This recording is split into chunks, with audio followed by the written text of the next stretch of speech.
fellow songwriters, and welcome to the 15th episode of the How Songs Are Made podcast, where we talk to notable artists about their songwriting process.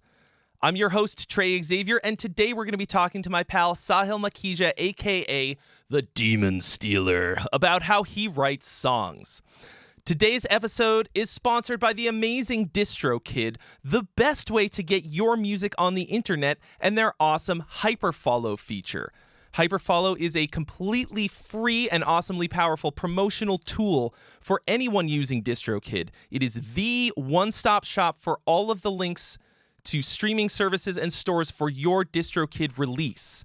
This is the link that you give people when they ask to hear your band. Okay, it's Thanksgiving. Your aunt is like, "Are you still doing your music? Where can I hear your band?" This is the link that you give her because it just takes all the different things that places that you can get your music. It'll all be right there. The instant that you finish uploading your song to DistroKid, you can start making your release and marketing your release rather, and collecting pre-saves on Spotify, which includes fan email addresses that you can add to your email list with your Hyperfollow link. And as soon as your release goes live, the links on there will automatically update. So you only need the one link, and it just automatically updates as you release things. Pretty amazing. The link never changes, and you can find it on your DistroKid album page. This is just a super simple tool that every artist should be using. And you can check the link in the description for 7% off your first year of DistroKid. So, you may know him from his cooking channel, Headbangers Kitchen, or from such bands as Reptilian Death, Solus Ex Inferis, the comedy metal band Workshop, or most likely, the mighty Demonic Resurrection. They call him the Godfather of Indian metal. Please welcome my guest today, Sahil Makhija, aka the Demon Stealer. I'm going to say it like that every time. Hey, Trey, thanks for having me. Dude, what's up? Thanks for taking the time to be on. I'm glad to be here. I'm glad there isn't like a delay. Like, you are literally on the other side of the world. You're, I think we figured out you're 12 and a half hours. 12 and a half hours. You go any further than that, and you're getting closer again. So yeah. I'm grateful for the technology. And first of all, how are you doing over there? Well, not too bad. Just recovering from the flu. Not COVID, thankfully, but otherwise, can't complain. Great, man. Well, I think of you fairly often, actually, because as we've discussed, I make your keto pancake recipe like a couple times a week. No joke. I like, it's such a silly thing, but you legitimately helped me lose lots of weight. Amazing. And your cooking channel has taken off crazy good, like big time, close to 700,000 subscribers. And it's kind of fun. It's your full-time job, really, right? Yeah, that's pretty much what I do full time. Yeah, and I'm really glad to hear that the recipes helped you. I guess that makes two YouTubers that have used my recipes that I know of. Yeah. Who's the other one? Is it Glenn? Yeah, it is Glenn. Yeah. It's very, very inspiring. I mean, you know, I'm a very picky eater. So if you made something that I like, then you did a great job. So thank you for that. But that's not what we're here to talk about today. We're here to talk about your songwriting process. Really, there's only one question on this podcast, and all the other questions are follow-up questions. And that question is, what is your songwriting process? And because you are so prolific, you've been in so many bands and you do so many different projects and stuff, I guess what I want to know is how it differs from project to project and all of that. Your most recent release was the Holocene Termination EP. Did I say that right? Jesus. Yes. Your solo thing, Demon Stealer. moniker. So I think probably that's the best context to talk about it in. But what was the process like for that, and how does it differ from anything in the past that you've done? Oh, wow. Well, basically, I mean, we're looking at 24 years of writing songs, because that's how long I've actually been making music. But I think what is the same across all the years is that 90% of my songs actually just start with the guitar and a riff.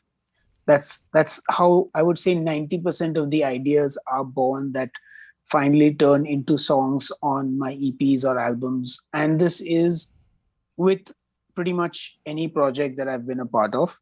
Obviously, there are other factors that determine where the song goes. And there are some songs that may have been born from a keyboard riff, that may have been written by other members of the bands that I have, and that, members who have been part of the projects as well. And sometimes it's just simple conversations that have altered the way songs have been. So it's largely a varying process, but like I said, 90% of it starts with that guitar riff that makes me go, okay, I need to record this right now. That's where it kind of starts. Yeah. So that's where it starts. What's the next step?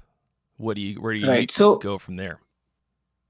Okay, so if we're talking specifically about Demon Stealer, it's me sitting down once I figure out, okay, this riff is great. I want to, start recording this. And I just kind of sit and naturally finish a song most of the time in one sitting. A general structure of just the riffs together, the number of bars that they go in. Sometimes I'll get stuck and I'll stop and I'll start on a couple of days later or something. But most times I'm able to finish a song in one sitting itself. Because I guess by now I have a sound, a formula, a sort of style that is, sort of uniquely me, I hope. Mm-hmm. And it's just putting the riffs down in the DAW. I don't tab anything. I don't write down notes. I just record the entire song bit by bit. All the riffs, I arrange them how I think they should arrange. And obviously, I leave it at that. And that's when it goes to the other musicians, depending on who's working on the project with me. In the old days, I would actually program drum parts or rough drums, and later on I would actually play drums. Because I had a studio with a kit, and I love playing the drums, so I would just sit on and jam on the songs myself. Mm-hmm. And I'd record those jams, and that's how I kind of put down ideas. And then I build it up layer by layer. Again, in Demon Stealer, because there are so many moving parts, there's different bass player, different drummer, there may be a guest vocalist, there may be a solo, there may not be. So I kind of work with that.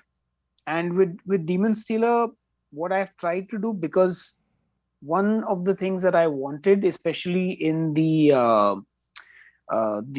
2018 album onwards, that's when I started to get the multiple musicians on the albums, mm-hmm. was to give the drummers a clean slate to work with. I felt that I kind of gave them an opportunity to put forward an idea that maybe they would not have put forward if I had given them a reference track to work with, like I want this feel or I want this kind of groove. And sometimes the parts they've written have been incredible, and I would have never have thought of even putting some of those parts in there. And other times they've put something that I maybe didn't dig so much, so I'd tell them, okay, could you possibly change this? And they do that, because that kind of is how it works. And with bass players also, it's pretty much okay, here the drums and guitars, do your thing, as long as you're in tune, I don't really care. That's awesome. One of the questions that I had written down was basically, how much leeway do you give your collaborators? And that's the answer right there. You give them mostly carte blanche. If they come up with something and you don't like it, you ask them to change it. But it sounds like you, for the most part, especially this works because you're working with fucking sick people, like dudes who know their shit. So that sounds like it works out pretty well. But that's you let them take it where they're gonna take it, mostly. Yeah, I mean, that's the idea at the end of the day, is to have some amount of collaboration in the project, because while I don't know, maybe it's an age thing, I've become a little more flexible with the way songs turn out now than I was when I started writing music, I think I went the other way. But when I started, it was me and the drum machine, and everything else was programmed in Fruity Loops or on some basic software. In fact, the first Demonic Resurrection album was literally every single thing was done by me. Oh shit. Like, I programmed the drums, I played the bass, or I programmed the bass, I programmed the keyboards in Fruity Loops, I did all the vocals, and I guess that did not go down very well with the band members, and that's actually what I think a lot of my initial struggle and problems with the band was, that I was I wanted everything my way, and I didn't really know how to be in a band as a person as well. It was like my way or the highway kind of situation. And eventually band members turned on me and was like, dude, we're out if you're doing this. So, it was definitely a learning, and learning to actually let go sometimes and let other people do their job or their part, which we did do in the initial days of DR as well. The bass player actually played the bass on the re-recording of the first album, and he did some backing vocals. The keyboard player, she played the actual keys and she did the singing. So slowly over time, like with DR members who were in the band, who stayed in the band for a long time, who basically refused to take crap from me and told me that no, we have to all write the songs together, we're not going to do this. So there was a lot of learning, I think, over the first 10 years for me, because I started as a solo artist, and when I say solo, I literally did everything solo, and all my side projects were also kind of started off as solo projects. And that was something I had to kind of learn, which was not a musical thing actually, but it definitely did help the music to have more people sort of help you advance your learning and understanding of music as well, because they're bringing something that you would not normally do yourself. Mm-hmm. So I think that, that's important. Collaborative writing is almost a different thing from sitting down and writing yourself in your DAW, which is mostly how I do it. I don't think of myself as a good collaborator, so I love hearing how other people collaborate when they do it, because you as somebody who is kind of a one-stop shop, you literally play drums well enough that you played them in a band, like you Reptilian Death is you on drums, right? You play guitar, bass, you do the vocals, you write keyboard parts. You could do everything, and that can lead to well, why would I let you do it when I can do the whole thing and have complete control? But now then you go because somebody else might have something to contribute that I didn't think of. And I also want to actually collaborate with certain musicians, like especially with Demon Stealer. I do want to have an album with George Colliers on drums. I do want to have, Kevin Paradis, David Diapole, Romain Boulon, all these guys playing on the songs. As much as I can play the drums, I will, even if I program the drums, they will not be as good as these guys, because these guys are specialists at what they do, and it's the same thing with the bass, and I don't know if you heard my EP before the Holocene termination. That was all me. That was actually me doing drums, bass, guitars, vocals. Like nobody else was there. Mm-hmm. Not a single guest musician on the album. So it's I mean, like if I want to do that, the opportunity is there for me, and I actually do that if I feel like it's something I want to do. But I also at the same time want to have these incredible collaborations, because they are something that I feel like I want my music to have that level of musicianship on it. Well, how do you feel about the results of those two differences? One where you did everything and one where it's all guest musicians on every track aside from yourself?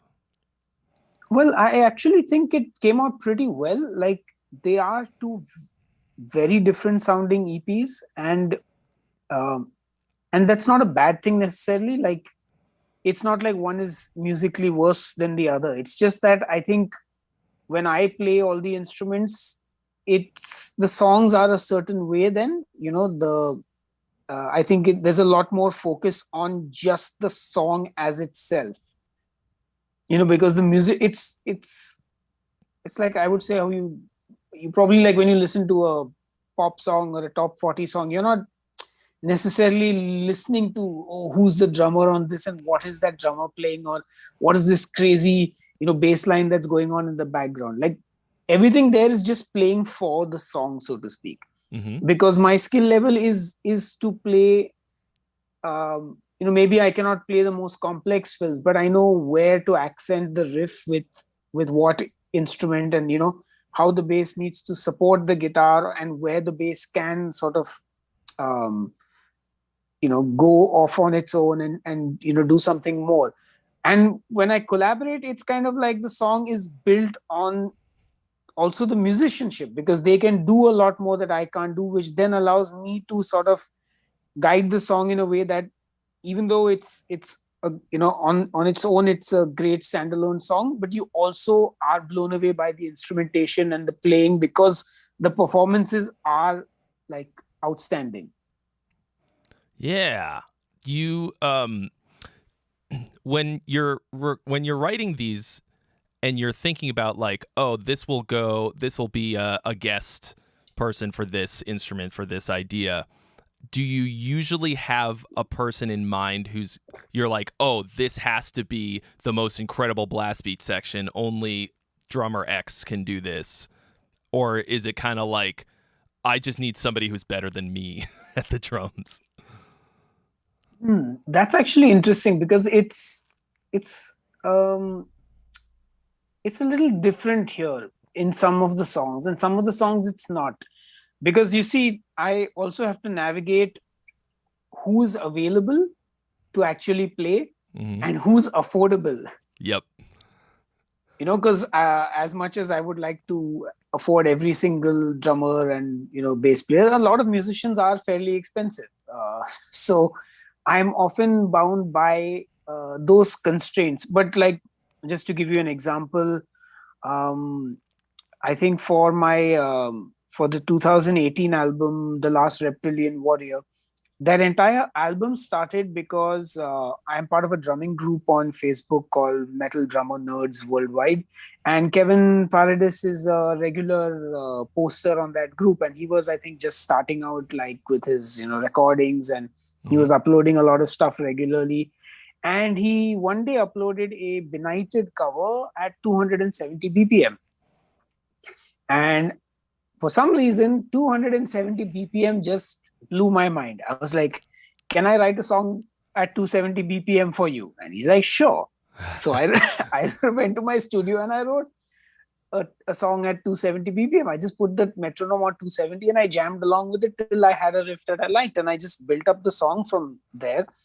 And that's how the process started. And then I was like, okay, who else can I see if they're available? I wrote to Krim. He said, I'm available. I said, okay, I've got a couple of riffs that I had written ages ago. Again, I'd never thought of who's going to play drums on it, but they're just riffs I had written down, I think, and recorded, because whenever I'm playing guitar and I have an idea, I just start to throw it into, unnamed song 1, unnamed song 2, potential Demon Stealer song 1, Melodic Madness 3, like some name is there. Then go through the riffs. I was like, this song is nice and chunky. It's got like these chuggy riffs. And Krim was like, listen, don't give me anything that's 270 BPM, because I can't do 270 BPM. Wow. So I was like, yeah. So I was like, okay, I have these riffs. They're at like 220, 230, and they're nice, and like, they got those gallops. And I think Krim will sound really good on that. And he's free and he's in my budget and also great. And then I think I hit up Romain Goulon, who was also affordable and available at the time. So I was like, okay, cool, I'll write something keeping his drumming in mind, So it varies quite a bit. Sometimes the drummers are picked after the song is written. Sometimes the drummer is picked first and then the song is written. So you really And sometimes it's keeping them in mind in a lot of the time. You're going, oh, well, this guy's going to be available and within my budget and I like their drumming. Ooh, maybe I'll write something that they'll really like or that will be good for what they do. Yeah, and sometimes I'll even have like 3-4 ideas that are down, and I'll be like, okay, I've got all these ideas now, and I've got confirmation from these 2 drummers that they can, play on my album. So I think this guy will do well on this song. This guy will do well on this song. So like, it's just kind of trying to think in your head, like, okay, which drummer goes with which track, and then which bass player goes with which drummer, and yeah, it's a fun mix and match game, which is also very stressful. Yeah, it sounds pretty stressful. I mean, really though, which is worse, having to juggle these extremely talented guest musicians, or like trying to keep a band together and keep, because once you get the recordings from your guest musicians and it's what you want, then you don't have to worry about anything. You don't have to worry about their feelings or. Yeah, but I'm one of those musicians who's like, I probably mail them way more than any other like sessions work they do, because I'm like, hey guys, I'm doing this right now. Here's the song. Here's the first mix of the song. Hey, I just did lyrics here. If you want to hear the the rough vocals and all, I'll send them mails, and they're probably like, yeah, okay, cool. So yeah, but definitely, I mean, no, like, there's no contest there. It's definitely harder to keep a stable band lineup together. That's always the biggest challenge, because there you kind of depend on people beyond just coming and playing their parts. You depend on them to also be part of the band, to help with other aspects of it, to commit to the project, Yeah, exactly. And when it's guest musicians, it's a one night stand. You just, wham, bam, thank you, ma'am. I think people don't really realize that the majority of musicians, especially drummers, I think, are usually available to play on stuff if you just have the scratch. Like, you can pay. I mean, I've found most musicians in bands up to a certain level, especially in death metal, because it doesn't pay that well in general, I'm sure but are just willing to do features, and if they're not on tour or something, you can just pay them and they'll be into it as long as you don't suck. So that's great. Yeah, that's like, I think that's definitely it. Like, they all need work, at the end of the day, and they are full-time musicians, and unless they're on the road, like, they have the time, and if they have the resources to do it, I don't see why they wouldn't. It seems like during the pandemic, pretty much everybody got their home recording set up together. They got their shit together because they were like, well, we can't go on tour, so I'm going to go on Twitch and I'm going to be doing features and in session work. So I got to become an engineer now. And everybody just did it. And so going forward, they still are going to have all that stuff, whether or not they're going on tour. So it seems pretty awesome. A pretty awesome time to get that kind of thing on your recordings, So everybody at home, reach out to your favorite metal musicians and give them a little bit of work if you're looking. I've hired 2 so far for the upcoming Virtue album. So nice. Yeah, dude. So okay, so maybe take us through the process for like one song on the Holocene Termination. Like, what's one that maybe had an unusual process getting from your riff idea or first little nugget of an idea to a final product? So I think from all the songs on that EP, I think the song with Simon Schilling on drums and Fabio from Flesh God doing a solo and Anton on bass was the song that had I would say the most work done on it. So I actually wrote, um, in fact, I think I had a conversation with Simon about doing a song together, and he's like, yeah, great, I like your stuff, and write something nice and cool, try and make a song with a tempo change in it, maybe do like a 4/4, 250 BPM in the start, and then you can go into like a triplet at like, 150, 160 BPM. So I was like, okay, he's given me some guidelines. So I actually wrote a song with those changes. Like just put the metronome on, wrote the first section of the song, wrote a middle section, and then kind of went into this tempo change part. And I sent it to Simon. And he's like, yeah, I like the start of it and I like the end of it, but the middle sounds a bit too much like Viking metal, galloping drums kind of feel. So could you possibly like, just brutal it up a little bit? So I, Oh. okay, went back. Yeah, so he gave me feedback, and I went back to the drawing board and like, okay, take this out, and figured something out. And then he was like, okay, great. And then he just practiced and started sending me like his rough tracks. And the funny thing is, Simon does not know how to punch in takes. So he was like, he had to basically record the song from start to finish without any mistakes. Wow. Like he doesn't know how to edit his drums. Yeah. So he doesn't know how to edit his drums. He doesn't know how to punch in if he makes a mistake. So he literally does that one take thing. He starts, and he had to shoot video as well. So hot damn. That was insane. Yeah. I don't think I know the guy that you're talking about. What's the band that he's from? So Simon Schilling plays with Marduk currently. He's Simon Bloodhammer Schilling. Okay. Yeah, he's played before with Nerve Cell and a whole bunch of other bands that I should have looked up before this. But Marduk is pretty famous. So, and Marduk is just blasting anyway. But he's like an insanely, like he's like I would say young Derek Roddy kind of, like what Derek Roddy was back then. Like Simon is that now, like one take Roddy, machine. one take Schilling. Yeah, that's good. So I mean, I love learning about new drummers, dude. I love watching drummers so much. I don't give a shit about guitar players. I want to see cool drummers. I'll look him up. Yeah, so that was the song that had a bunch of work done, and then the rest of it was pretty easy because once the drums and guitars were done, then the vocals just sort of fell into place. And Anton also, I just sent him the song, and like he sent it back, and it was like perfect. The bass was like incredible.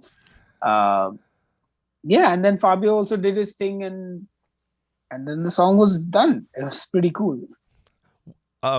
So it's almost like you let the drummer produce the track to an extent. You had some ideas, but he gave you the prompt, like, hey, here's some ideas, some guidelines maybe that would be cool, and then you wrote something to that prompt and sent it to him, and he was like, oh, maybe you should change this. That's incredibly unusual, but cool. In fact, that's not the first time it's happened either. Yeah, go ahead. Sorry, keep going. I was going to say, so with David Diepold as well. I had sent him a song. I think it was "The Human Pestilence" is the song I had sent him. And when he first heard it, he did program some drums to it to send me ideas. And he was like, I don't really like this song so much. Can you write another song instead? So I was like, oh my God. And listen, that I to be fair, my emails to all these guys are like, listen, here's the track. It's completely empty. Let me know if you want to change anything. I'm happy to like have your input and like change the riffs or the structure or whatever. Normally, nobody cares. They just like, here's your drums. Like, I've done it. Here's my interpretation. It's like, cool. But David was like, yeah, I'm not really feeling this song or whatever. So I was like, okay, cool. I went back. I wrote a new song, sent it to him. He was like, oh, I love this song. Great. This one's awesome. He finished drumming to that. He finished programming the ideas and sent it to me. I was like, this is great. Okay, let's go for it. And then he messaged after, I think, another few hours saying, hey, listen, you know what? I really like the first song as well because of the drums I put on it. So I'll just record both. So I was like, okay, cool. Wow. That's amazing. That is amazing. So I think it's good that you, even though you are writing all of this stuff and it's for your project, you're not a control freak. You're not. It would be so easy for you to be like, no, this is how it goes. Play the drums, or I get somebody else, or whatever. Like, but you're just easy as pie. You're like, cool, man. Yeah, I'll write another song. Just drop it like it's hot. Yeah, I think I'm trying to compensate for being a dick in the first 10 years of my musical career. Trying to make up for the karma. Yeah. Well, beyond sort of the drummer's feedback about your songwriting, do you ever have outside influence, like do you ever work with a producer, or do you show your stuff to anyone and try to get feedback on it at any point in the process or anything like that? I always send stuff to get mixed feedback more than anything else. I basically send it to old Demonic Resurrection band members. So I work a lot with Daniel, who was the lead guitarist of DR for the Return to Darkness and Demon King albums. Mm-hmm. He's now playing, jazz and Bollywood, and he also produces more commercial music, but he's like got perfect pitch. So like I remember for my album, This Burden Is Mine, I had him track all my singing vocals. And that was really helpful because he helped me to iron out the sort of kinks in the melodies and sing the actual harmonies that I should be singing, because I otherwise tend to sing what he likes to term as co-melodies, which are not really harmonies, but they're like random collection of notes that somewhat sound like a harmony. So he has been a consistent sort of mentor and guide, especially when it comes to all my singing vocals. Like he's the one who listens to them, says, okay, you need to redo this, or you need to try this instead. Like, so he's been there for that. And generally for mixed feedback and song feedback, I always send it to Mephisto as well, the keyboard player of ex-keyboard player of Demonic Resurrection. So I have a few friends that I like send stuff to listen to, but I don't really change much, except for like song names have had a lot of like Daniel is especially particular about song names, and I always like send song name ideas to him, Mephisto, and another ex-bandmate of mine from Workshop, Riju. So between the three of them, I think I get most of my music feedback. You have a brain trust. Yeah. A little circle of trust. Yeah, you need it, I think, like there's only so much you can work in isolation, and like as much as I love working alone, I also just need to know that I'm not like, like too like in my own world, and have a little bit of outside, like sort of some kind of, hey, this is good, this does not sound so good, or maybe you can work on this, or maybe the mix. And especially for the mixes, like I think I've become like way too casual about everything now. Like I can listen to the first mix and be like, yeah, that's great, but then Daniel will listen to it and be like, you know what, maybe the top end on this guitar can be cut here, or maybe you can, there's a click and a pop happening on the fourth verse which you obviously didn't hear, or something. And I'm like, oh, okay, I didn't hear any of that. So yeah, I do need someone who's got like really good ears to kind of just listen into everything, just to make sure things don't go past me. So on that sort of note of collaboration, you've got you released a new Demonic Resurrection track recently, a single. Is that is there an album that's going with that you're working on? So we put out 2 songs actually. 2 songs. Yeah, so we put out one single on the 15th of March, which has Kevin Paradis on drums, this keyboard player Mystique, and another local singer and our new lead guitarist. And with the same lineup, except for the singer Pratika, we put out a second song, which was on the 15th of April. So what happened is basically at some point I was just like done with DR, and I was like, it's becoming too difficult to, you know, keep this thing going. And then with the pandemic, I kind of got a kick in the butt saying, hey man, you have the privilege to sit at home and record music. Stop whining and complaining about your problems, getting booked for tours or whatever it is that, you feel sorry for yourself, and just write your music and, let it happen. So I figured instead of doing an album, what made sense to do was actually a couple of singles. So we did these 4 artworks for our 20th anniversary in 2020. They came out only in 2021, though, unfortunately. But the artworks were really good. And I just figured, why not write a song based on each of the artworks done by the artists? That's exactly what I've gone ahead and done now. So we've recorded 4 songs, and each of them comes out a month apart. So the first 2 are out now, and the next 2 will come out on the 15th of May and then on the 15th of June.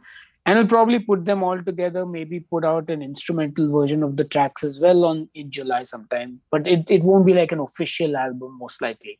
Okay. It's just a collection of singles. Collection of singles. All right. So did you work on those together with the other members of the band as a collaboration? Or was it more that you wrote them? Well, so technically there's no real band. DR again is in this weird place where our lead guitarist, who was officially with the band, he moved to America during the pandemic, so that wasn't going to work out. So we had no lead guitarist. We've been playing with a sessions bass player since 2017. Even though Viru is still officially in the band, obviously, he was unable to do the last tour we did in the UK, and he's also now, he's a full-time sessions drummer. So for him, he had to get back to playing shows and things like that. So there was no way he was going to be able to learn all the new songs I was writing and find time to go record them somewhere in between the gigs that he had. And also, the DR stuff is very challenging, and given that he has no opportunity to play blast beats in commercial pop gigs, he needs more time to actually sit and get back into playing that stuff to be able to record it. So it just kind of made sense to work with some other drummers for these singles at least. So again, I just sat down and I wrote the songs myself, sent it to the drummers. Drummers did their thing, sent it back to me. Then Mystique has played keys on all the 4 tracks. So she's this keyboard player from Australia. I don't know if you've heard of her, but she basically takes deathcore tracks and she pimps them up. Oh, yes. With like orchestra. Yes, you know who she is. Yeah, you would have seen her on Instagram Reels or something. Mm-hmm. So I don't know. There was just something about her orchestral sounds that I just fell in love with when I saw her Reels on Instagram. I was like, she's got those choir sounds down, and so I sent her the tracks and she was like, these are all great. I can do a lot of stuff on it, but please send me the vocals as well. And I was like, okay. I don't normally write vocals till the very end of everything.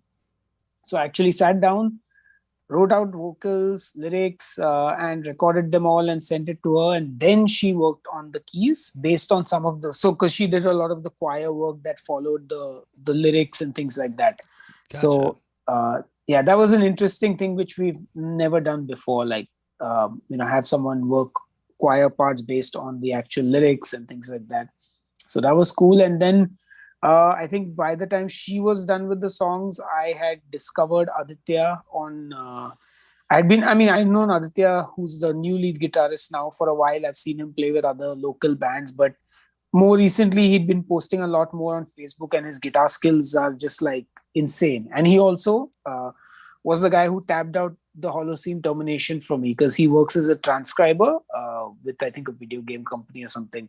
So he transcribed my EP for me for like this guitar tab edition that I put out. So I was like, okay, he obviously has a year to transcribe stuff, and he can, figure things out, and he can play as well. So, I asked him if he just wanted to join the band. So he said, sure. And then he just started working on the solos on the song. So his contribution, at least for this set of songs is mostly just the lead guitar playing. But I mean, he had like 3 solos on one song, so it's good amount of of, of participation. Yeah. So, But yeah, that was it. That's pretty simple to do these. yeah, so basically round about the same process.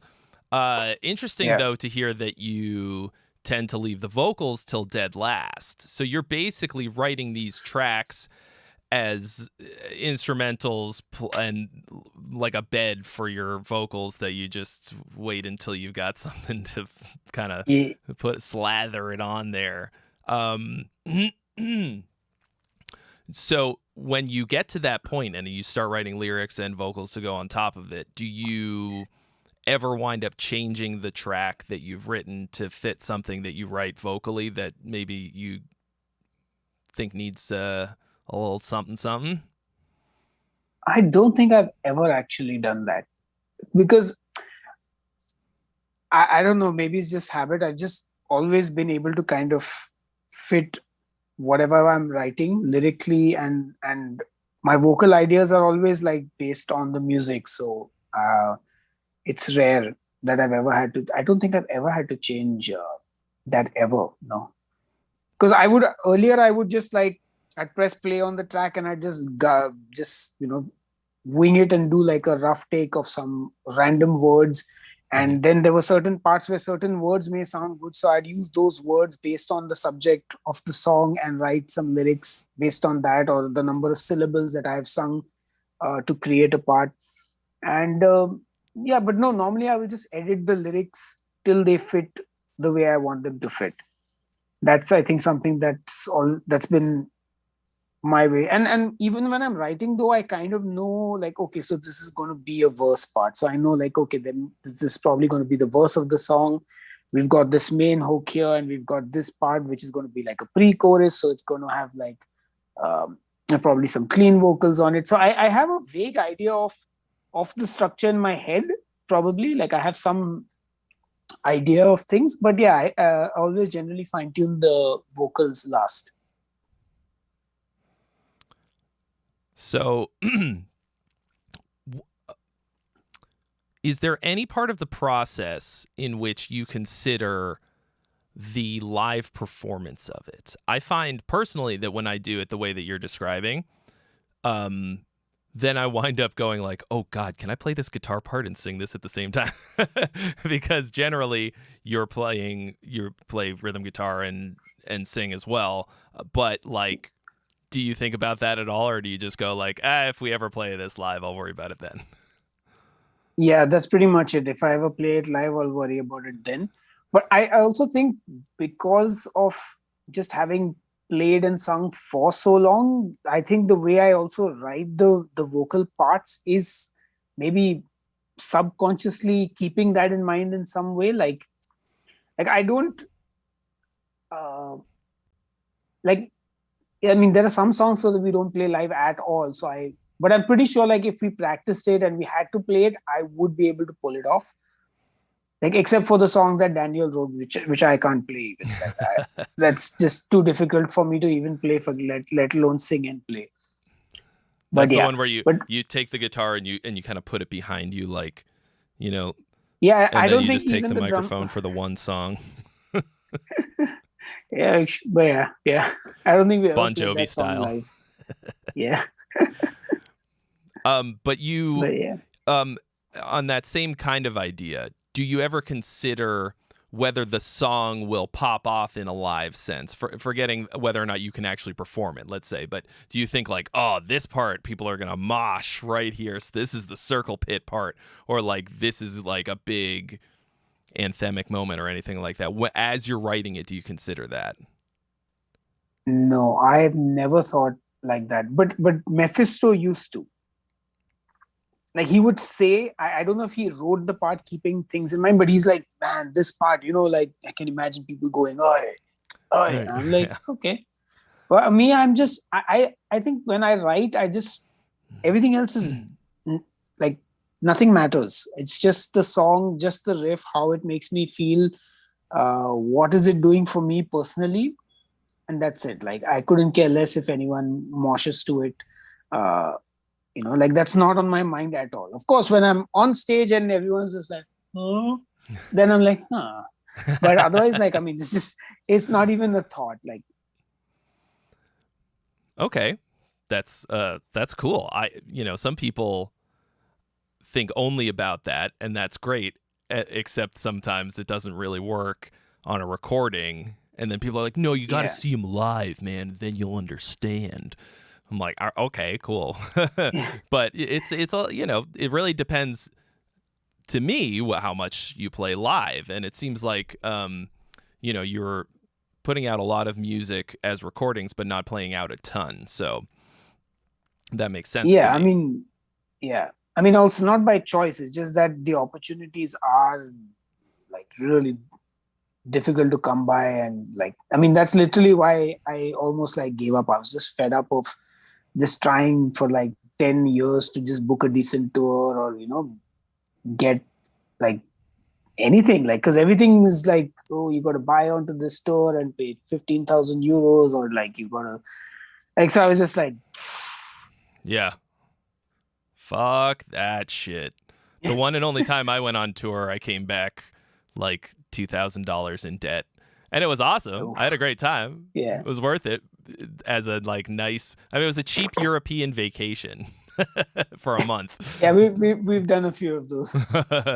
But I remember when you booked that UK tour, and it seemed like a huge victory after such a long time. You like played a pretty sick tour and everything after a lot of frustration that you'd expressed. Yeah. Okay. I would like to switch gears for a second, a little bit, and talk about what I think, well, for me, was the thing that sticks out the most in your discography, and mostly because I felt as though it was the most, I think, unique, but also the thing that hooked me personally the most, and that's Dash Avatar, which I also don't know if I'm saying right. Close enough. Dash Avatar. I fucking love this album. I think I probably told you that.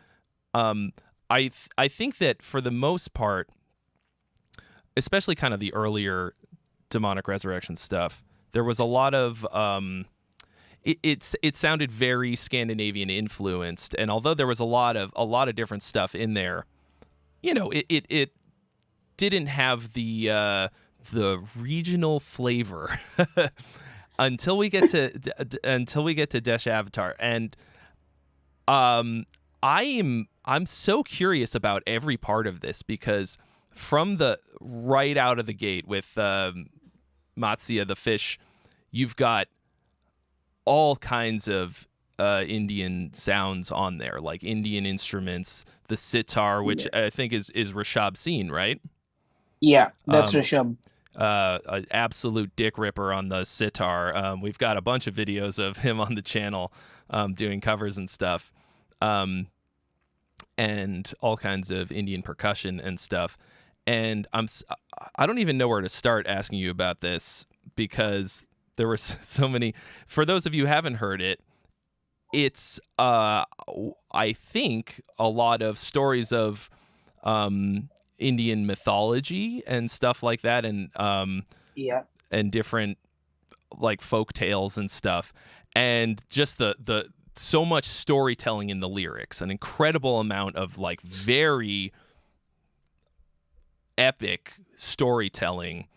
And I was like, what the fuck I've never heard anything like this. So can you tell us a little bit about how you were inspired to do that, if it was like the process was any different? And then also we had a question in my Discord when I posted about this, which I will actually let you start talking about it, and I'll find the question. Okay. Yeah, just all right. So so this actually sort of predates back to the Demon King album, because the Demon King album is where we had the first conversation about doing something with Indian mythology, or should I say Hindu mythology, so to speak. Okay. My friend, actually Mephisto's friend had written a sort of modern day interpretation of this book called Ramayana. It's basically a mythology, Ram, Ravan, Sita, the demon king himself.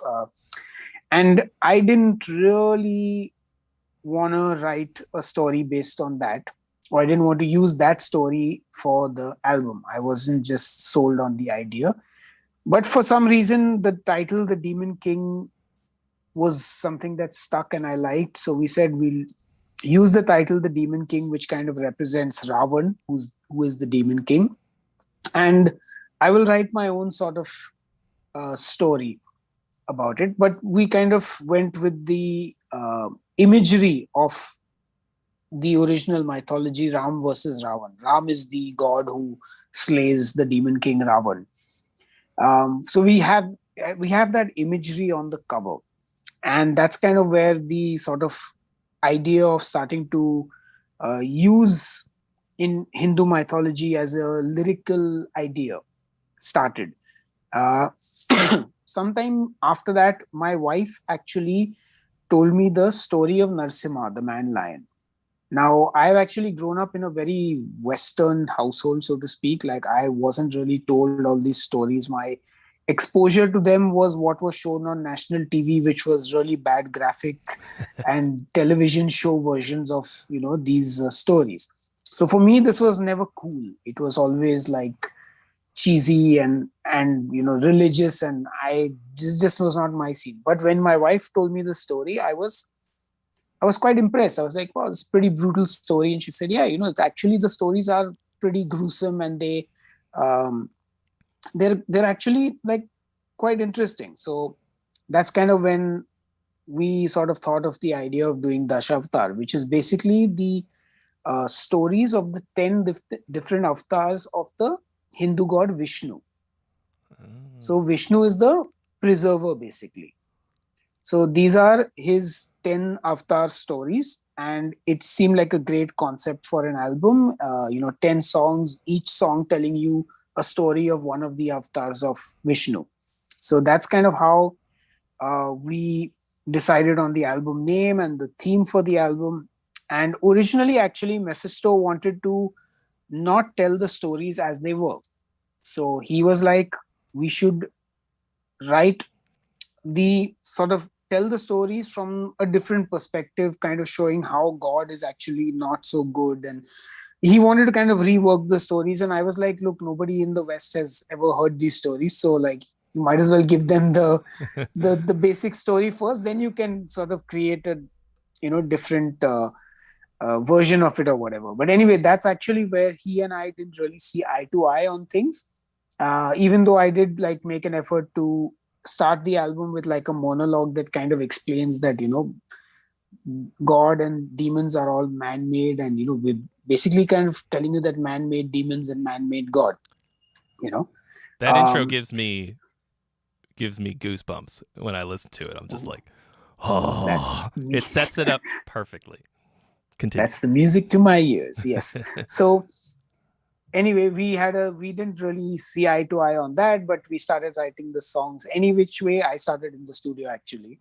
And we decided that, look, we can kind of bring in some Indian instruments into this because like, for example, Krishna, he actually plays a flute in the story. So it's his instrument. So we could actually have a flute in the song Krishna, and we could probably have some tabla across in a few songs where it makes sense. The idea was not to just shove in the Indian instruments into every track. It's like, where it does make sense, let's do it there. So that was the plan. So I actually got into the studio alone, me, my guitar, and a comic book version of all the stories, and Wikipedia open, of course, because I have actually, I just about know the stories myself. Like, I've not had a religious upbringing, so I have not, I don't know these stories. Nobody has sat me down and told them to me. And like, so for me, it was as much of a discovery as anybody else. So I for this album, I wrote lyrics, recorded vocals, and structured the guitar all at the same time. Ah. Because this album I had to actually write. I don't know, it just felt like I needed to write the story and the riffs together because I'm learning the story as I write it. So instead of writing the entire song and then trying to consolidate the story into the song, I'll do a part by part with the story. So like if I actually need 12 bars to tell you part of the story, I don't want to later be like, oh, I've only got 6 bars now, how do I fit in so many different parts of the story? Because I don't know how long the story will take to actually tell you in song format till I write it out as lyrics. So that's why I did it together on this album.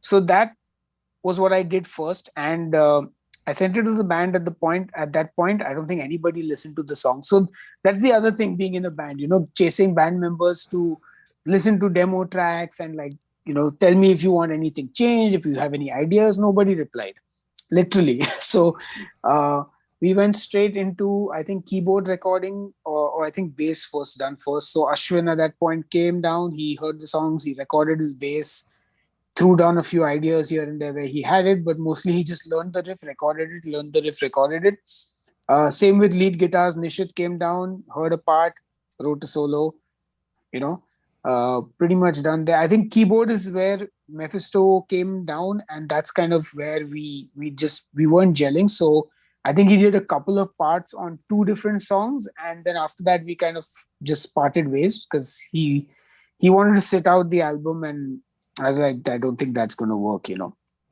because again, the way the album was going, I don't think he was really on board with it. So we called it quits, and I did the rest of the keyboards on the album. And yeah, that was that.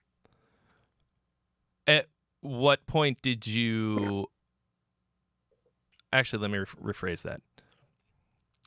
How did you integrate the classical Indian instrumentation into this? Was it after you recorded everything, you kind of left space for it, or did you integrate it did you have ideas for melodies or parts or whatever as you were going? So I guess I kind of kept that in mind. Like a couple of key decisions were taken before the song was even composed. So for example, Krishna was going to have the flute. Mm-hmm. So in fact, that's the only one part that I did not write on the guitar. So that the main melody of Krishna, that little lead guitar part, is actually Nishit's riff, which he had written, I think, years ago, but he never used it anywhere.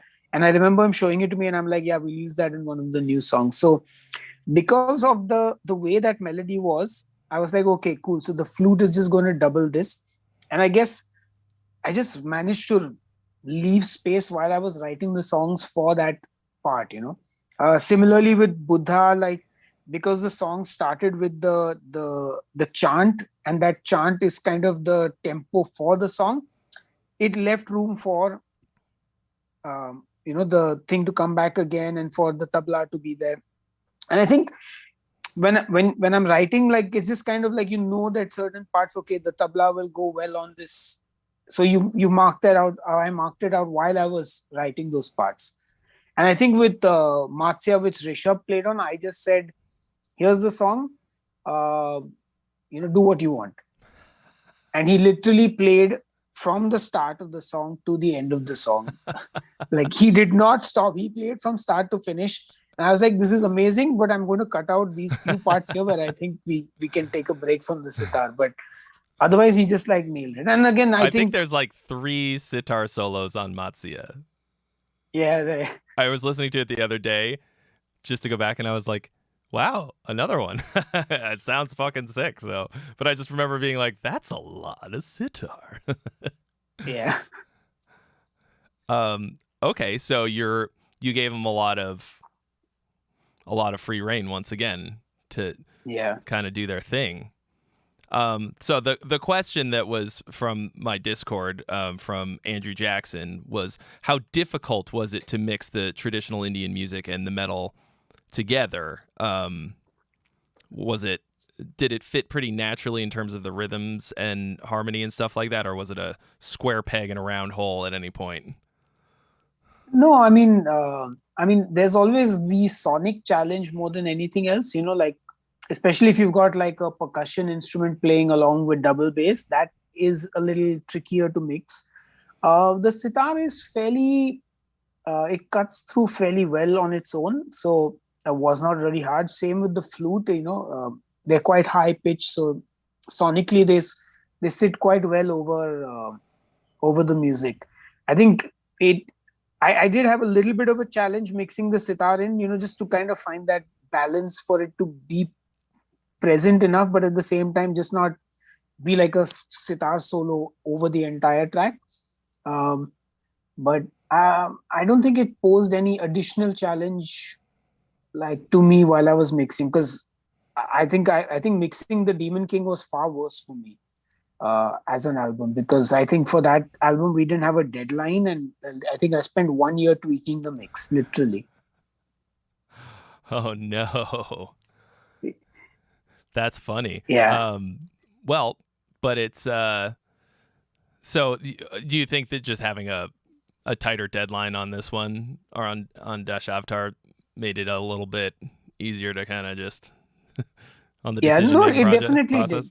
Yeah, definitely, because you have a deadline. You're like, okay, it has to go now. Like, otherwise it's just like, okay, cool, we've done this mix, everyone's happy, great. Sit on it for a month, go back to the studio. That kick doesn't sound right, like, because it's not gone anywhere. Like, if it's gone, you make your peace with it. If it's not gone anywhere, you still have the opportunity to fiddle around with it. Yeah. So, I guess I'm curious more about in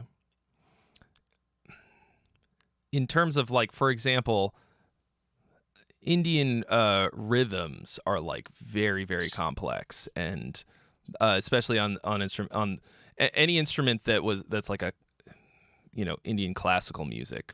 I took a lot of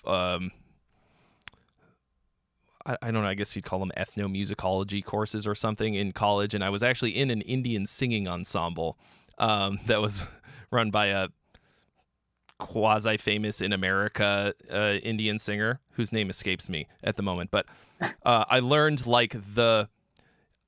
enough about it to know that it would be a lifetime to learn anything about it at all, and there's maybe thousands of years of super established ways that people do this, that have been doing these things, and like all this rich history and depth to the music and the way that they do things. And then you're like, cool, I wrote this guitar riff and we've got blast beats. What do you like? Please play a tabla part on top of this. Like, was there any back and forth about how that would actually fit together, or did they just know what to do with it? No, they just know what to do with it. Like, I mean,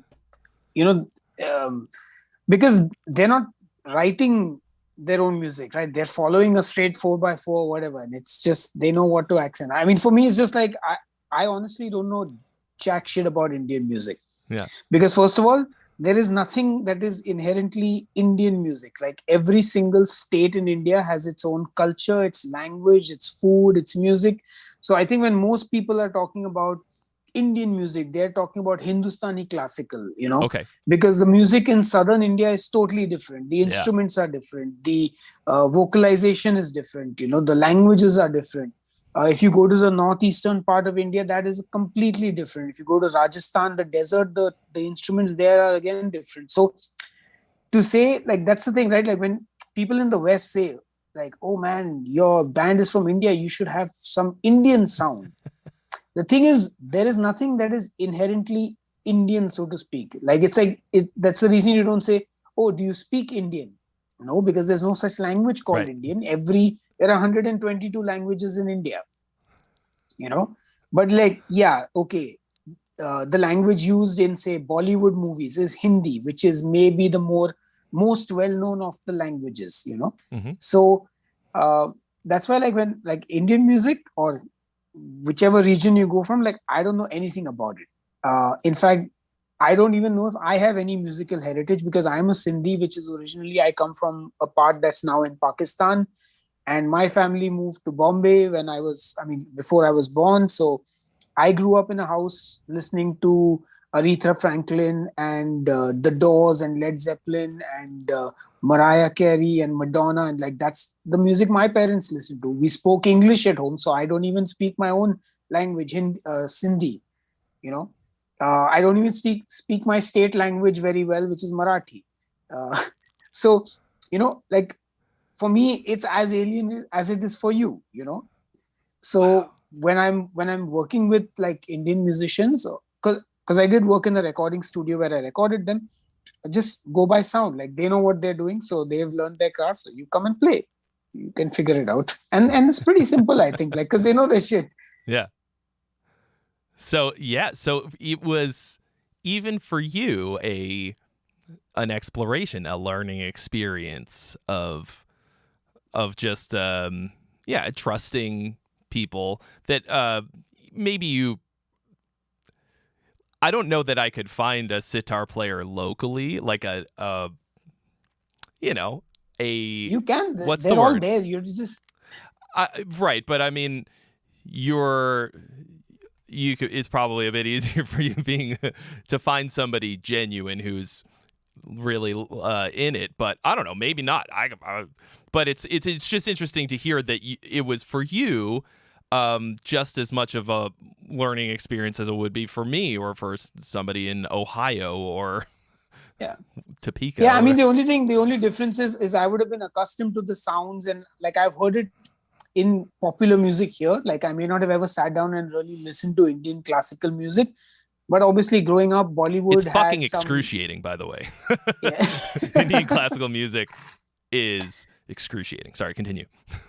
Yeah. So I mean, like obviously the sound of a sitar is not alien to me, but like Yeah. again, we were lucky to have someone like Rishabh who is a metalhead who plays sitar. I don't think it would have been as easy if I had to find a sitar player who's never heard metal in his life before. Yeah. He's kind of the Like perfect that's a totally crossover. yeah. So there is a like there are obviously sitar players who work in film and all who are uh, clued into recording, so they can get down there, they can play to a click, but like otherwise, like you have to kind of get them into the music, and there's a, a different headspace. Like at least with the tabla player, because it's percussive, it's a lot easier, I feel. But yeah, you know what I mean. Like it's we were just lucky that we found the right guys to fill in, the spots. Like even the flute player, he plays in a rock band, and he's obviously heard Iron Maiden, Metallica, and he listens to some of that. So he's got some kind of exposure to playing in a rock setting. Yeah. That's awesome. It's really interesting to hear just all the way around because, when I hear this album, I just thought like, oh, cool. Sahil is Indian. This is an Indian band. It makes perfect sense to have Indian sounds, like you're saying. But yeah, that doesn't really mean anything exactly because there's layers and layers and layers and layers that, as somebody who born and raised in the U.S. went to public school, has no fucking understanding of. God damn, that's interesting. So I guess, do you see yourself integrating those kinds of sounds in other stuff as you move forward? If that was an experiment, do you think it was successful and you liked it and you'd do it again, or something else? Well, that's interesting because there are two ways to look at this for me. The larger picture is definitely from a lyrical and a sort of from a lyrical perspective. I think I'm done with Hindu mythology because for me now, in hindsight, like obviously I can't undo writing the album ever, but unfortunately the album has come off more religious than it actually is meant to be. It's like somebody actually just writing out stories from the Bible, and I mean you would think of it as a Christian metal album if somebody did that, which is pretty much what Christian metal is. And currently like the Hindu, like India is having major religious and political problems, because again, far right wing government, pro Hindu. So I'm quite like to disassociate myself with religion, because I absolutely hate religion. And kind of like looking back, it's like, oh God, what have I done? Like, because Uh-huh.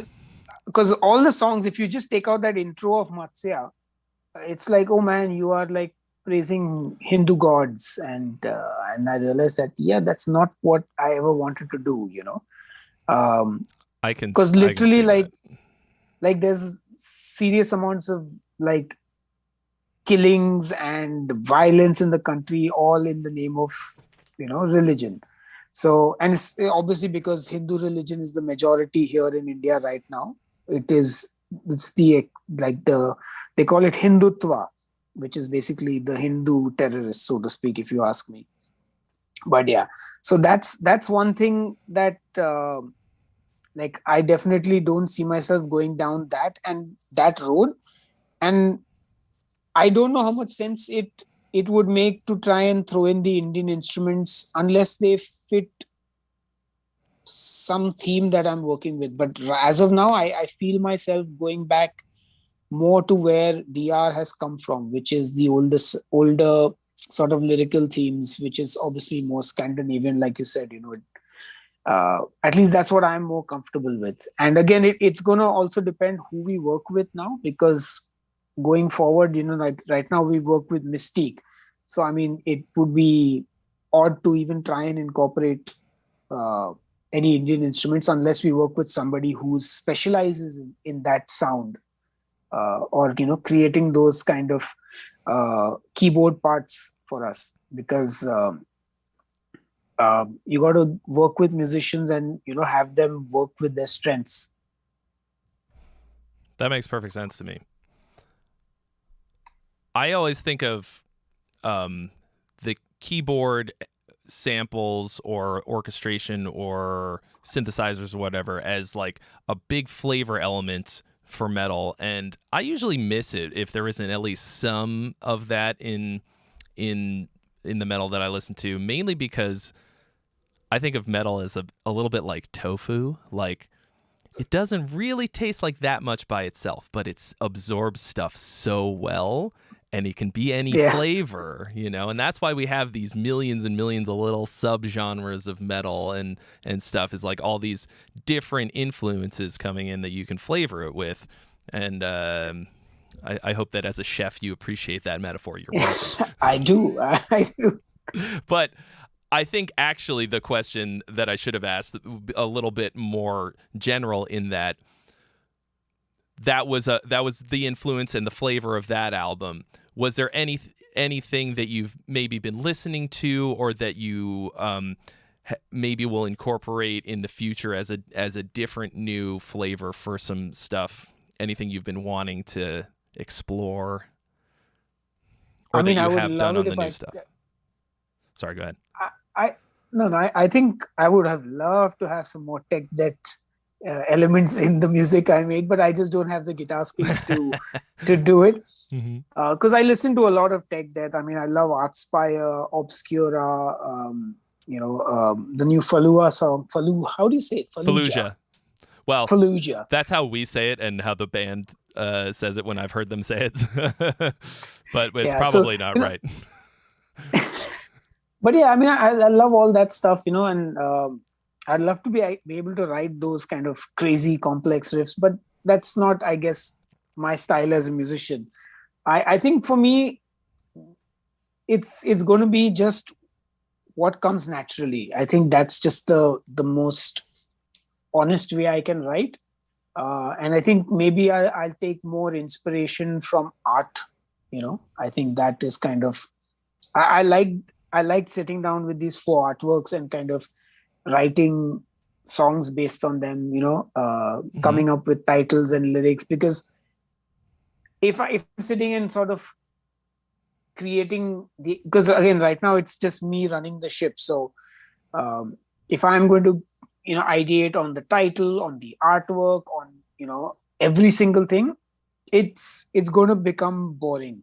So I think for me, it's about delegating where possible. Like, because even for these artworks that we did, we didn't give them any brief. Like earlier, it would be like, okay, this is the album title. Okay, can you put like this guy here in the cover and this guy here in the cover and have this here, and like very detailed feedback and ideas. Now I'm more like, here's a one line brief, and take it wherever you can take it. It's like you said, I'm just basically relinquishing control to other people, which then in turn fuels me in a different way. Earlier, it would be fights with bandmates arguing about this riff is good, it should stay here. No, just remove that riff, it's crap. So now it's like, this is the way I let other people sort of bring in some influence into what I'm doing, that gets me a little bit out of my comfort zone, at least. Yeah. So you are taking a little bit of sort of cross medium. You like to look at pieces of visual art and get ideas and inspiration from that. That's cool. Why not do something cool different? Yeah, I can think of no reason why not. So, all right. I think what I'd like to hear about next, if it's all right, is the sort of the almost the opposite end of what you're talking about. Your involvement with this band Solus Ex Inferis, and where you're the vocalist, and it's with Lord Marco on the drums, and it's almost like I don't know for sure, but it seems like you're just doing vocals, and almost in the way that you will hire a drummer and a bass player to do your thing, you're the one they're outsourcing the vocal parts to. So how does that work generally? Am I right in my You're assessment? Close. So Solus Ex Inferis, I think that's how it is. I'm not sure on the pronunciation. It's Latin, but, right? I don't think anybody knows how to pronounce Latin. Solus Ex Inferis. Because everyone who's ever spoken it is long dead. So we're all right. Yeah, we're all right. So that's actually the project that project is the brainchild of Dave, who's the guitar player. And he's me.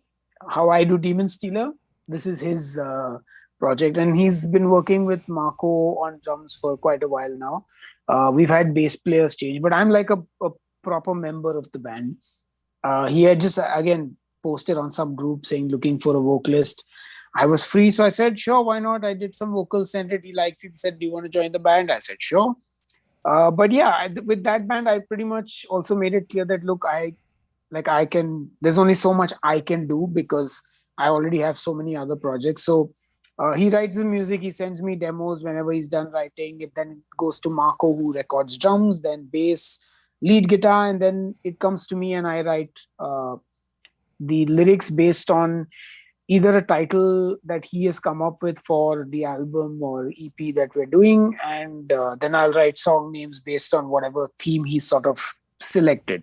And that's pretty much how it goes. And like it's pretty easy that way, because it's coming up with lyrical ideas and topics is generally very difficult. So when he's like, hey, we're doing an EP on this, these are what you can pick from for songs and stuff, it's like great.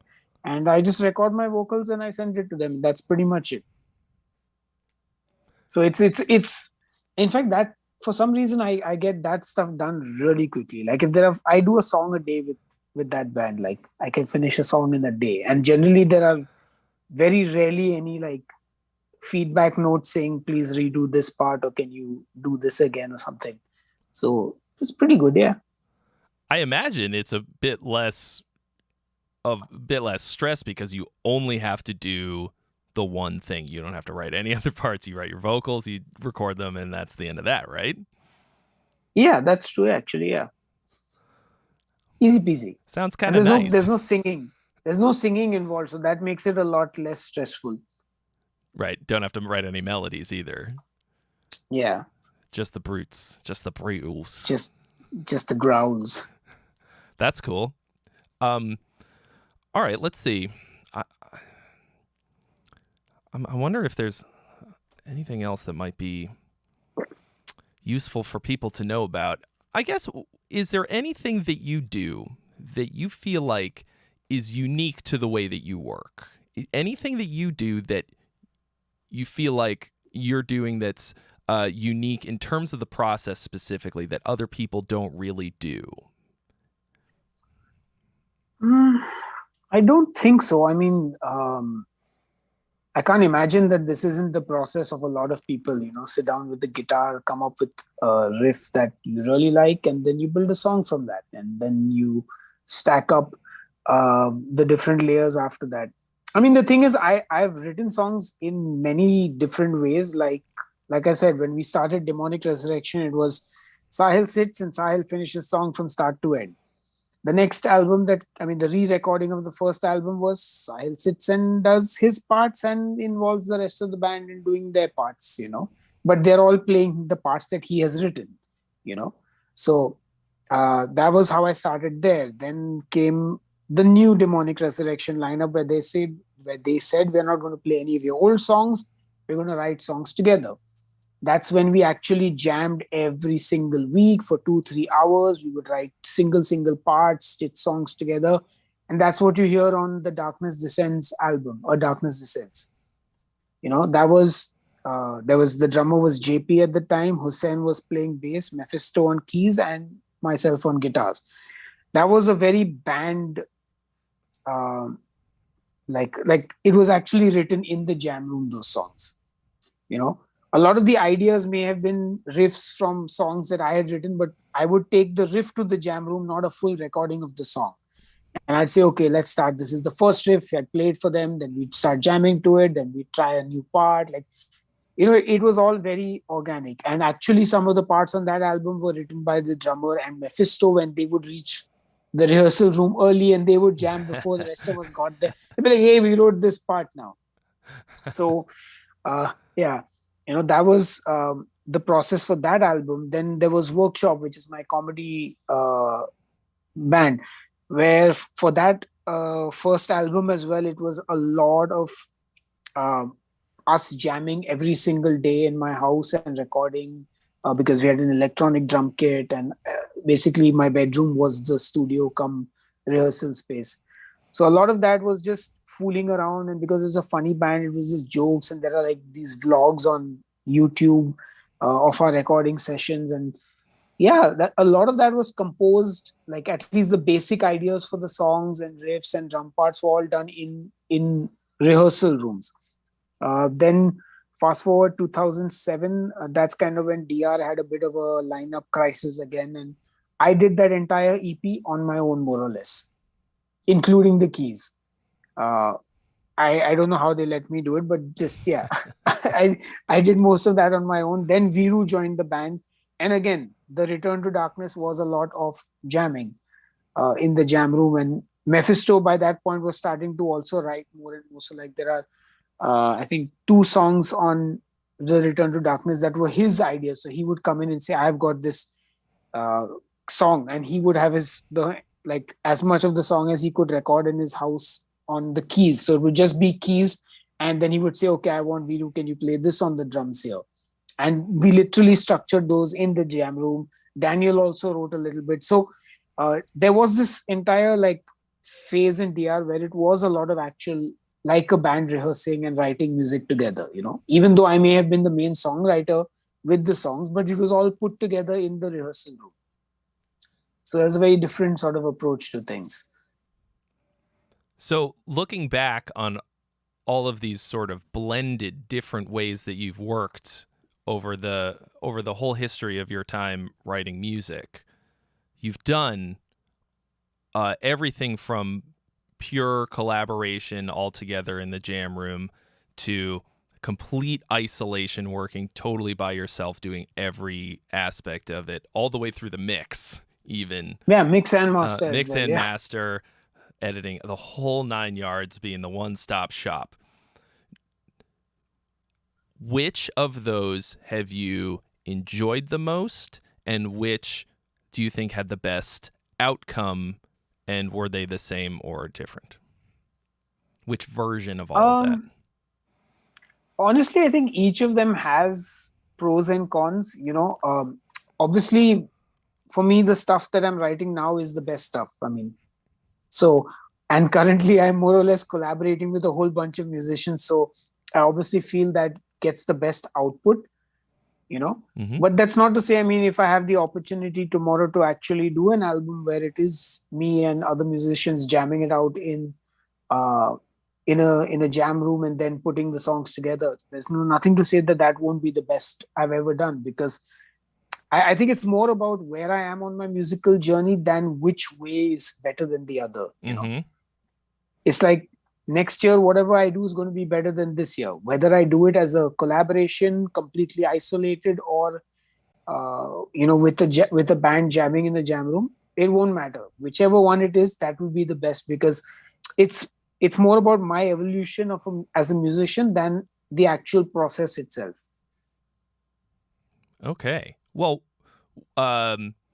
which would you say that you have done already, not thinking about what you'll do next, would you say you've enjoyed the most? Do you prefer to, or have you, in hindsight, enjoyed like goofing off with Workshop and just in your bedroom to write versus just doing this thing in front of the DAW by yourself? Yeah, see, that's the thing again. Like, the thing is, like, I mean, I miss jamming with Workshop. Like, the band's been defunct, it's over, it's never going to happen again. Like, but like, I would love to have that. Like, I haven't had a band rehearsal in 5 years, I think. Like a proper, we are all members of the same band, we're all equally committed to this project. Like, I haven't had that in 5 years. So I mean, I would love to have that again someday. And that would bring me great joy. But since that's not happening, I do quite enjoy sitting by myself and, you know, playing drums and recording drums and having play all the instruments on my album. But then again, I also love watching these insane drummers send me their drum videos where they're playing the most insane blast beats and double bass. And I'm just like, why do I even play drums, you know? Because it's fun as shit. I agree. I saw it in your studio video. Dude, it's the most fun. I'll never be good. I'll never be good at the drums. I don't care one bit. It's the most fun. Well, I love hearing this stuff. I really do. I say this all the time. The reason that I started this podcast isn't for anyone else but myself to learn all of these things and hear about them. And I think that everyone thinks that their process isn't that interesting or special. And by the time we get to the end of the interview, I'm like, I haven't heard this from anybody else. Like, I mean, a lot of the elements are the same, but really it's all almost like you're saying, the evolution of how you work all the time. It's always changing. It's less about the exact specific process and more about just where you're headed and what you need at that time. And that's extraordinarily important to hear, especially, because everybody thinks that they are just doing it a regular way, that everybody does it. And it's just not true. I started this because I was like, I assume that this is how everyone does it, but I have no fucking idea. So, this has all been absolutely fascinating, and I really appreciate you coming on and telling us all this stuff. My pleasure. So, we can expect 2 more Demonic Resurrection new singles in this series so one coming up in about a little less than 2 weeks, and then one a month after that. What else do you have on the horizon? You should get a Demon Stealer full-length album by the end of this year as well. A full-length album? With 8 new songs. Yes. Awesome. 8 new songs with 4 awesome drummers on it, 4 epic bass players. I still haven't figured out the lead guitar players and guest vocals, but I'll let you know once we figure that out. But definitely 4 incredible. Yeah. I'm very affordable. For you, I know. I'll do it for free. You've got it on camera. I'm not as good as probably most of the dick rippers you get, but don't feel obligated. You don't have to call me. I won't feel bad. But that sounds awesome. That sounds great. A full length, 8 songs. So you got two songs per drummer then. 2 songs per drummer, 2 songs per bass player. Oh, making them work hard this time. Yeah. Awesome. Yeah, I got a lot more bass players this album. Man, most bands can't find one drummer and one bass player. You're out here, you've got all of them. That's why we can't find them. It's because you've got. I'm always shocked when people say that. Like there are so many of them. In fact, I think I have gone through about 12 bass players in total, because there were so many who were like, either they were going on tour or they were in between some recording, and I still managed to get 4 insane bass players. Well, you got some social skill of nabbing these dudes that we all could learn from. That's great though. I'm always excited to see all the things that you're working on, and I sometimes ask people like, oh, where can they find you? That's a dumbass question in this day and age. Google the Demon Stealer and all of his various and sundry amazing projects. Personally, I suggest that you start with Dash Avatar. That's my personal recommendation from the Gear God. But as always, it's a rabbit hole, and you will not be disappointed with any of it. So, thank you so much for coming on and taking the time today. It's probably very late where you are now. I think it's about 1 a.m. Yeah, 1 a.m. So, thanks so much. And as always, this will be an audio podcast as well very soon. So anyone who hasn't already, subscribed on every podcast platform. We're on iTunes and Spotify and everywhere else you can find it. I'll let you know when that goes hot. And I'll hopefully talk to you real soon, dude.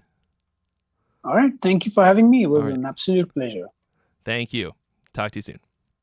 All right. Cheers. Bye. All right, guys. That was so great. Love talking to Sahil. Like I said, we're on all podcast platforms, and I'm starting to catch up. So actually, I think this might be an audio podcast as soon as next Wednesday, or perhaps the Wednesday after that. Every Wednesday, we've got new episodes for audio, and the stream here on the channel happens every Monday at 11 a.m. PST.